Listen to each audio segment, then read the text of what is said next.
Okay, good afternoon, everyone, and welcome to today's webinar featuring our guest presenter, Dejan. Please note that everyone is going to remain muted during today's webinar. If you have any questions for the presenter or for PJR, we encourage you to use the designated question tab within the GoToWebinar control panel.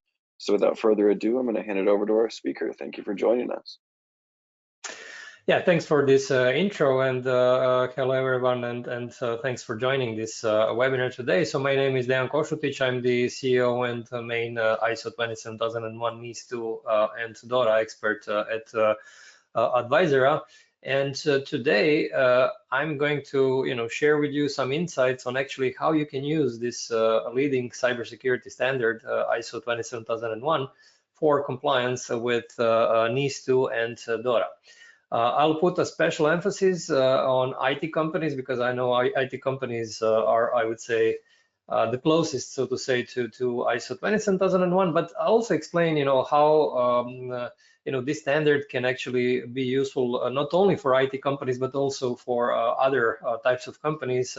And you will see that during the webinar, I'll speak about the companies that are within the scope of NIS2 and DORA, and also the suppliers of companies that are in NIS2 and DORA, which also have to be compliant with certain cybersecurity standards. So I'll go through all of these things, just for you to get a complete picture on, this, I would say, triangle between NIS2, DORA, and ISO 27001. So just for a start, I assume that you know that ISO 27001 is international cybersecurity standards. PJR, of course, is a certification body which probably already you're in contact with them with regards to this certification according to this standard. Whereas DORA and NIS2 are European cybersecurity regulations, which basically so NIS2 came into effect last month in October, and DORA comes into effect in January 2025. So these are, I would say, completely new regulations, and NIS2 targets cybersecurity, it targets critical infrastructure. So there, I'll speak a little bit about it later on, but just to give you an intro. So this is about critical infrastructure in European Union, whereas DORA is about financial organizations. So both NIS2 and DORA are oriented towards cybersecurity, but their target group is different. Basically they're introducing, I would say, stricter rules for cybersecurity. And this is something that is, I would say, a pretty big change in European Union. Good. Now let's move on with the and just before I move on, you can actually ask any questions during my webinar. So you don't have to wait. We'll do also the Q&A at the end of the webinar. But if you have any questions during the webinar, feel free to ask the question so that I can kind of guide the discussion towards something that is interesting for you. So in any case, any questions you have, feel free to send them, and I'll try to answer them as soon as I can. Good. Now let's move on with the next slide. And this is really the topic of the webinar really today is, why is ISO 27001 important for NIS2 and DORA? You will see that there are, I would say, pretty big overlaps. Basically, it's the idea here is that I'll show you for which elements you can actually use ISO 27001 for, and for which element you cannot use, because ISO 27001 is really a good standard, but it's not, I would say, all powerful. And you will see that it gives you actually some, let's say, some good things that you can comply with, but you can't really use them completely for NIS2 and DORA, and I'll explain these differences during the webinar. And so this webinar today is the most interesting for companies that are either within the scope of NIS2 and DORA, but also for suppliers of these companies. Because again, as I mentioned, the suppliers also have to be compliant with some cybersecurity standards, and I'll explain these differences as I go through the webinar. Right, now let's see. One of my main points today is that ISO 27001 does provide a very solid framework for NIS2 and DORA compliance. not only for those companies that are within the scope, but also for suppliers. And especially you will see that there is a special, I would say, emphasis on IT suppliers, IT companies, because if you are an IT company that provides services towards NIS2 companies that are within the scope of NIS2 and DORA, you will see that there are, I would say, special rules for such companies. Good. Now let's see briefly the agenda. So I'll first give you a couple, an idea on how to map DORA and ISO 27001 with NIS2. Also, I'll show you how to use actually 27001 for these critical infrastructure companies, so the companies that are within the scope of NIS2. And then I'll show you how to use ISO 27001 for suppliers of these NIS2 companies. Then further, I'll show you how to map ISO 27001 with DORA. And how to use this 27001 for financial organizations, and how to use 27001 for suppliers of financial organizations. And then we'll go for the Q&A session. So these are basically the topics I'll go through today. So it will take roughly, I would say, well, 40 minutes or so, maybe a little bit more if you have questions. So again, feel free to ask any questions so we have, I would say, enough time for me to go through everything that you are interested in. Okay, very well. Now let's move on to this mapping of ISO 27001 with NIS2. First of all, NIS2, when you read it, actually is not very specific on how to implement cybersecurity. And I'll show you now, let me switch the screen. I'll show you now the full text of NIS2, how it looks like. Just give me a second, please. Okay, so on the screen now, you can see this full text of NIS2 directive. And basically, out of all of these, there are something like 60 plus articles in NIS2. And the only actually articles which are important for companies that need to comply are articles 20, 21, and 23. All the other articles are intended for government bodies that need to enforce NIS2. So all the other articles are really not interesting for companies that need to comply. So let me open Article 20. It's about governance. And as you can see, this is a pretty short article. It basically speaks about that the management bodies need to approve information security, cybersecurity risk management measures, that they need to oversee the implementation. It also says that management bodies need to ensure that important entities they are basically required to follow training, and that basically this kind of training needs to also be available to their employees. So nothing much really. It's more of a high level. If you go for Article 21, here actually it speaks a little bit about the mix of organizational, technical, and also these kind of measures. And here it basically in Section 2 it starts to speak about concrete cybersecurity measures. So policy on risk analysis, incident handling, business continuity, backup management, disaster recovery, supply chain security, all of these things. But here you see it's still pretty much high level. Okay, so it's not, it doesn't really provide, all of these things too much in detail. So my point is, and you will see later on that actually I, strongly recommend in these cases that actually companies that have to comply with NIS2 can use ISO 27001 to really comply with this, because by reading this I don't know, you need to implement business continuity or backup management or disaster recovery. Doesn't say anything else. So you can actually use 27001 and especially 27002 as implementation guidance to comply with these things.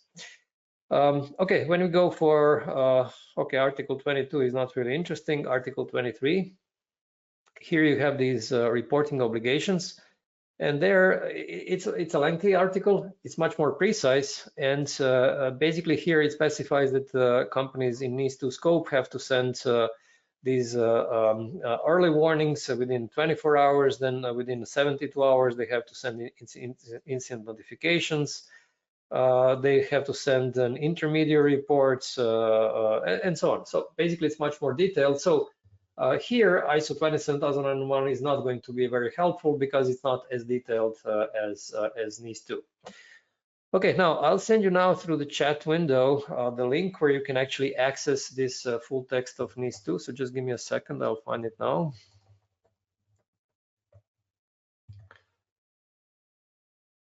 Okay, so in the chat window, you can see this link. When you open it, you will see this full text, so you can actually read it on your own. Now, let me go back to my presentation.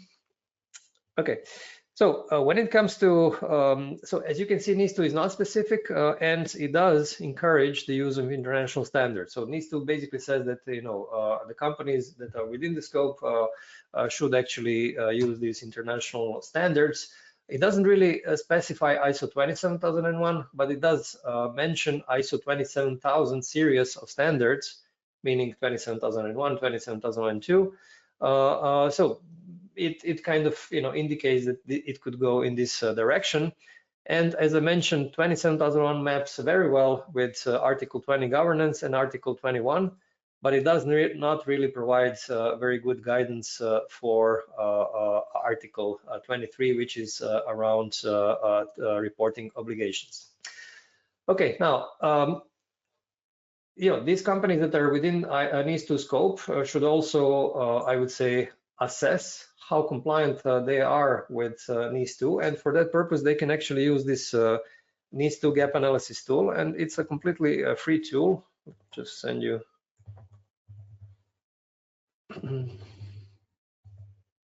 Okay, so I've sent you now through this through chat this link for free gap analysis tool, so you can actually use it to compare all the requirements from NIS2. There are something like 34 points, 34 requirements in NIS2, and actually you can use this tool to give to go through let's say very quick you know, gap assessment on what you already have and what you still need to implement. Again, this is all for companies that are within the NIS2 scope. I still didn't start speaking about the supplier. This is something else. Now, when we go for the next screen, here you actually see kind of an overview of how you can actually use 27001 for compliance, this kind of mapping between NIS2 and 27001. So when it comes to this Article 20, you can use from 27001 Clause 5 leadership, Clause 9 performance evaluation, and clauses 7.2 and 7.3. This is competence and awareness. When it comes to Article 21, you can use Clause 6 planning. This is also the clause that covers risk management. Also non-conformity and corrective action, and of course Annex A security controls. As you probably know, there are 93 controls in the Annex A. And finally, Article 23 reporting obligations. There is a question mark. You know, you might try to use these incident management controls from Annex A, but again, they're not going to be fully enough.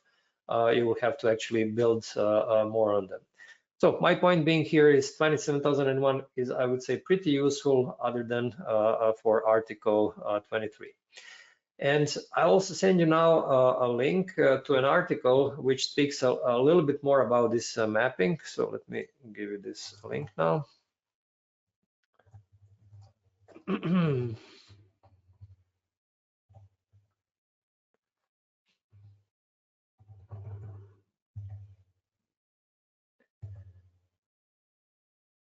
Okay, yeah, you can see this in the link, so you can open this this article as well. Okay, now let's see what is the situation when it comes to suppliers of companies that are in NIS2 scope. So, for example, let's say that you have a company that is a software developer and it provides its services towards, let's say, I don't know, a critical infrastructure company, like, for example, I don't know, a water utility company. So water utility companies are within the scope of NIS2. And if you're providing your services as a software developer, then you are treated as obviously as a supplier, and then there are some rules for such supplier companies. And here, as you will see, suppliers that provide services to companies in NIS2 scope do not need to comply with NIS2. Okay, So if you're a software developer, you do not have to comply with NIS2. However, what NIS2 does say is that such companies will have to go for certain certification, and basically it gives two options. One option is to go for this European cybersecurity certification scheme. This is, I would say, a scheme that is now being developed by NISA. NISA is European cybersecurity agency, so government agency that is in charge of introducing cybersecurity to European Union, and they're developing this cybersecurity scheme. Also, NIS2 allows that actually these suppliers are compliant, certified against international cybersecurity standards. It doesn't say mention ISO 27001 directly, but indirectly it's I would say probably the most obvious choice. Now, when particular EU countries start publishing their own NIS2 laws, then they will define more precise rules on whether companies should go towards the European cybersecurity certification scheme or towards some other standards like 27001 or both. So we will see what happens in practice and what each EU country will basically define as the preferred option here. Okay, and then NIS2 also specifies that suppliers must be assessed, okay? And this is especially important for IT suppliers because the companies in NIS2 scope will have to assess the vulnerabilities of each supplier, okay? Overall quality of their products and services and their secure development procedures, meaning secure software development procedures. So basically they will have to assess if they develop software, how this software is developed, if it is secure, and so on and so forth. So these, kind of rules are something that will be introduced, that are actually introduced with NIS2, and something that will certainly raise the level of security, not only in NIS2 companies, but also in their suppliers. Okay, I see there is a question came in from Thilo, supplier only working for banks. Okay, so if I'm not sure if I understood the question correctly, but if there is a supplier that works for banks in the European Union, then this is something that will come under DORA, not under NIS2. So this is something that I'll cover in this in the next upcoming slides when I speak about DORA. Okay, very well. Now let me move on to to the next slide, and this is how actually you can map ISO 27001 and DORA. Now, let me actually show how DORA looks like. I'll again switch the screen and show you the full text of DORA. Okay, so here is DORA regulation, and what you will notice first is that when we take a look at the DORA regulation, there are many more articles that are relevant for financial organizations when compared to NIS2, and this is the complete. So chapter 1 is not so important. Chapter 2 is about ICT risk management. When I open it, you will see that this is about. Okay, let me see. ICT risk management framework, ICT systems, protocols and tools, identification, protection and prevention, and so on. Then there is, let me close this, chapter 3, incident management, classification and reporting. Chapter 4, digital operational resilience testing. So basically, this is really about, more about business continuity and crisis management and testing of all of these things. And then managing third-party risk, ICT third-party risk. ICT stands for information and communication technology, so basically it's IT. So as you can see, these 4 chapters, chapter 2, 3, 4, and 5, are the most important when it comes to these financial organizations that have to comply. And now I'll show you a couple of examples on how this looks like. So let's see. Okay, this is section 2. Let's see, okay, backup policies and procedures, restoration and recovery procedures and methods. So when I open this, now take a look at, how lengthy this article is. It's very, pretty much precise when it comes to, how the backup needs to be done, how restoration needs to be done, and so on and so forth. It's much, much more detailed than NIS2. If you notice, NIS2 has only, I don't know, a couple of words around backup. This one has a couple of hundreds, if not thousands of words on backup. Okay, let's see. Let's say chapter 4 around digital operational resilience testing. Let's say, yeah, what are the general requirements?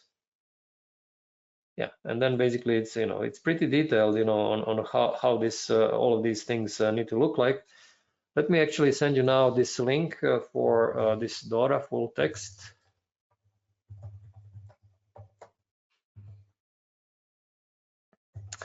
Okay, so when you click this link in the chat, you will see the full text of DORA for yourself.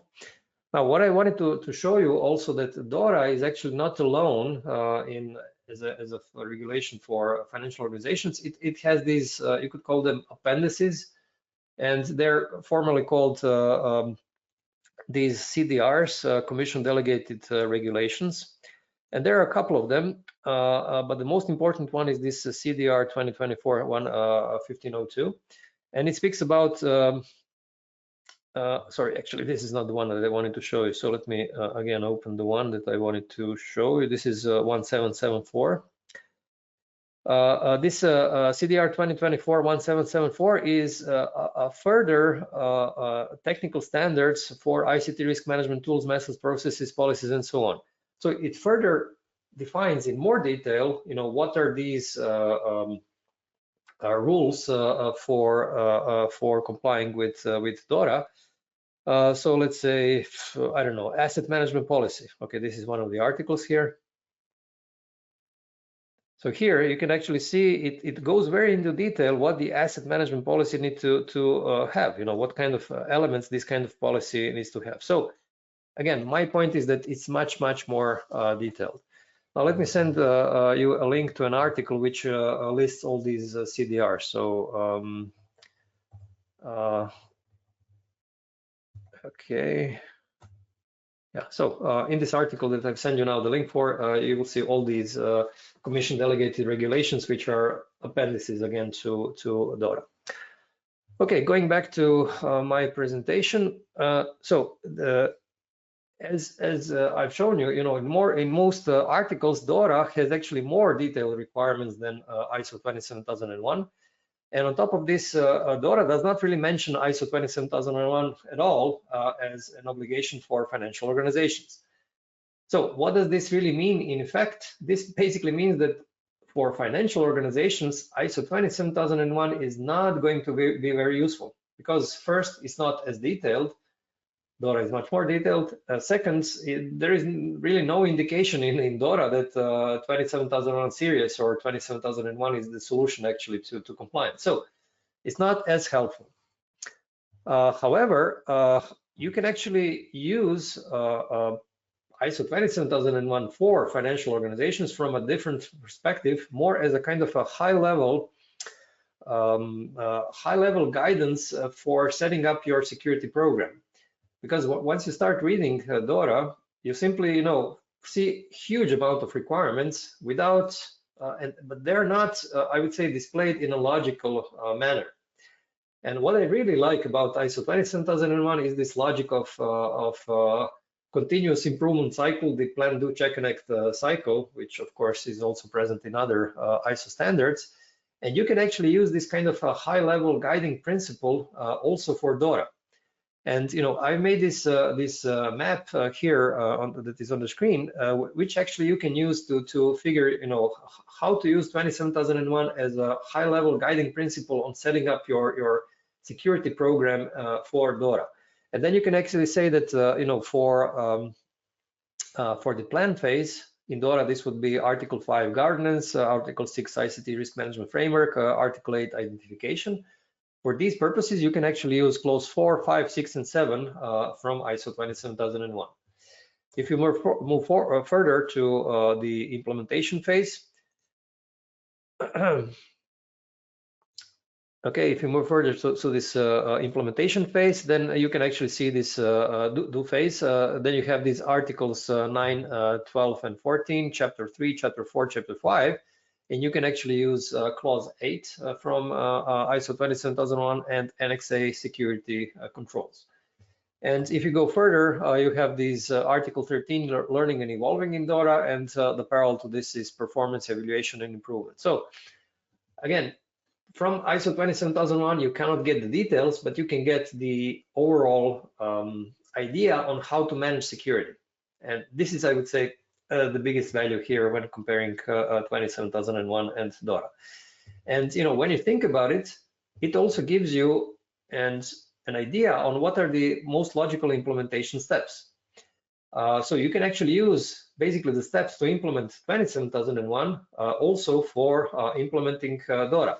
And I'll actually send you now the links to the articles which explain the implementation steps for DORA and implementation steps for 27001. And you will see actually that there are big similarities between these steps. So let me send you now these links.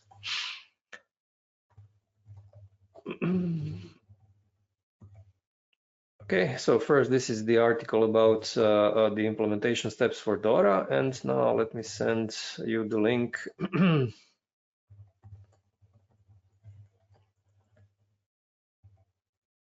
This second one is about implementation steps for 27001. And again, you will see lots of similarities. Why? Because again, you can use this 27001 as a framework for setting things up. Okay, I see a question from Gursharan. Will you provide access to the presentation after the webinar? So yes, the PGR will send you the access to the presentation deck after the webinar, so you'll get this PDF document later on.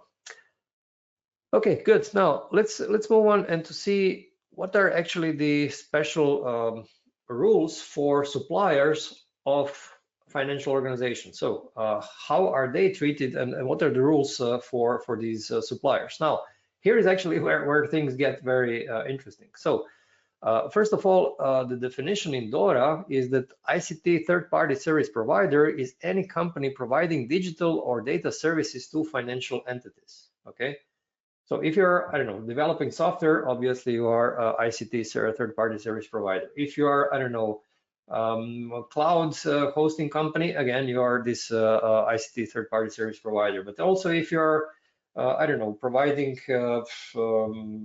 some other IT service. If you're a telecom company, you're also ICT third service provider. So this definition of ICT third-party service provider goes actually pretty wide. Now, what is the fact here is that these IT providers need to comply with several DORA articles. So NIS2, if you remember, NIS2 doesn't specify really very exact. There are no, I would say, dedicated requirements for suppliers in NIS2 other than saying that they have to be compliant with certain standards. Okay. Here in DORA, it's a different story. DORA has a couple of articles which are specific for suppliers. I'm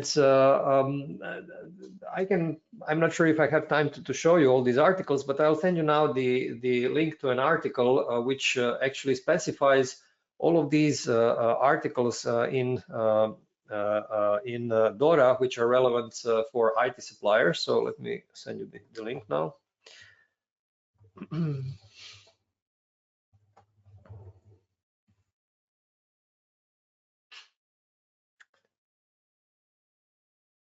Okay, so here it goes, the article.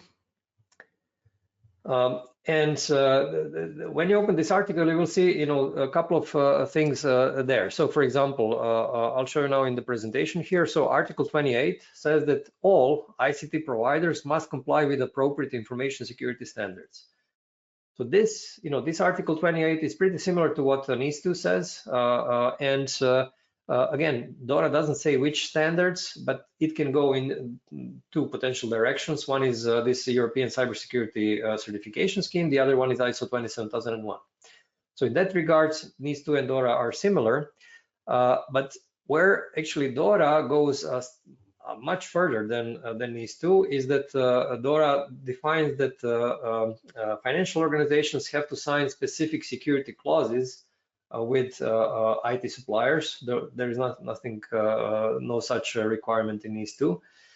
And also DORA specifies that there is a special kind of IT suppliers, which they're called critical ICT service providers. And there you actually have very strict requirements, because there you actually see that there we actually see some specific things that actually these companies have to comply with. Actually, let me open this article and show you what these things are. Okay, so let me just go.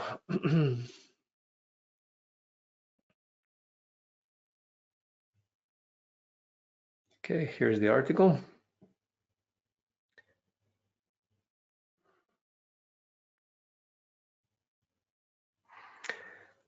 So basically it says like this. So these critical ICT service providers, first of all, they need to have an oversight by government bodies, right? So this is specified in Article 21.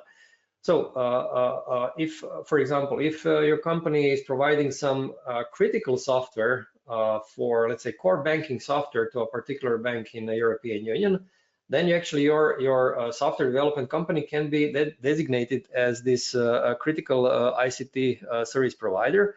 And in this case, it will be supervised by a government agency in charge of financial entities. Okay, so it's a, I would say, pretty new situation for these IT suppliers, because they will suddenly get this government supervision. Again, this is only valid if you're critical IT suppliers. These critical ICT service providers will have to pay for this supervision. So this is, they will have to pay a certain fee, to get supervised. These lead overseers, as they're called, they will actually have the access, to everything basically these companies do, because these government bodies want to make sure that, these companies are really stable and so on.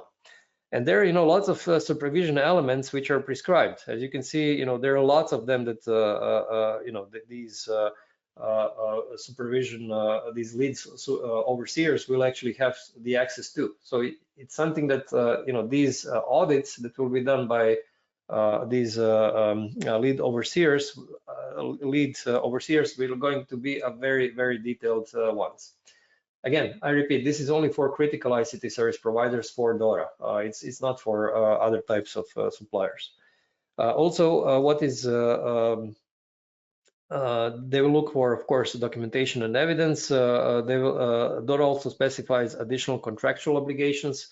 As you can see, it's very precise, very specific. What needs to be part of the agreement between the bank, financial entity, and these suppliers. Treatment of non-EU suppliers. So even if a company is a critical supplier based outside of European Union, still it will be have to be compliant with these things in DORA.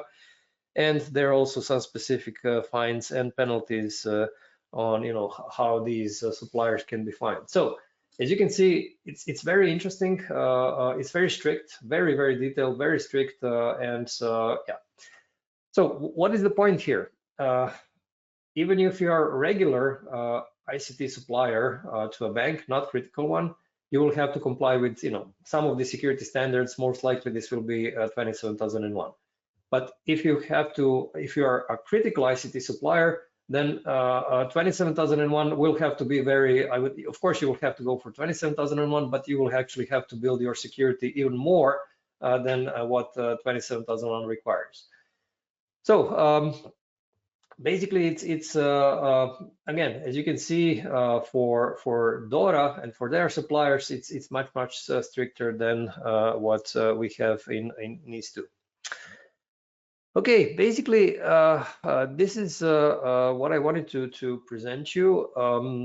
I've sent you lots of these links so that you can actually study a little bit further, all of these things for yourself. So let me make a short conclusion here, and then I'll go for the Q&As, and I can answer any of your questions.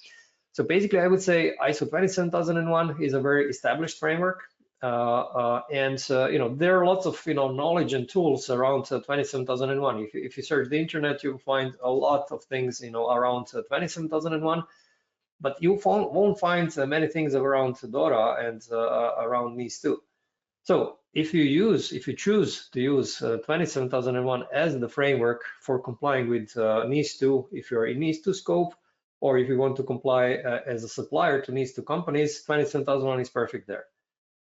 When it comes to DORA, 27001 can be used only as a kind of a top level framework, but not for details of DORA.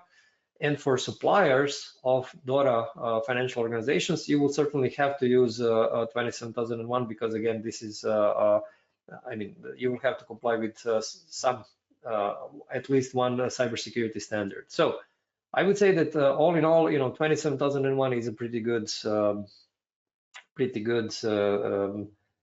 solution for, in most of these DORA and NIS2 cases. Now, there are a couple of products that we offer for NIS2 and DORA. I'm not going to spend time too much on this. I'll just send you the links to these products, and then you can take a look at them on your own. So one is this Conformio ISO 27001 software. So this is one. Okay, and also these NIS2 documentation toolkit. So let me find this. So anyway, these are some solutions that can be used for 27001 and for DORA. Right, now let me go for Q&A. So if you have any questions, I'll be glad to answer them. I did answer already a couple of your questions that came in. Please write any of your questions if you have now. And just one note, so you can also follow me on LinkedIn and on YouTube. So my profile is on LinkedIn and on YouTube. On LinkedIn, I post regularly, let's say, I post the best article that I find on cybersecurity on the internet. So I'm kind of following lots of, let's say, authors on cybersecurity, and then I choose the best of them and post them on my LinkedIn profile. And on YouTube, I recorded lots of videos on ISO 27001 and on NIS2, around implementation, internal audit, risk management, documentation, all of these things, and then you can watch all of these videos there. So I'll send you now the links to all of these, to both of these profiles.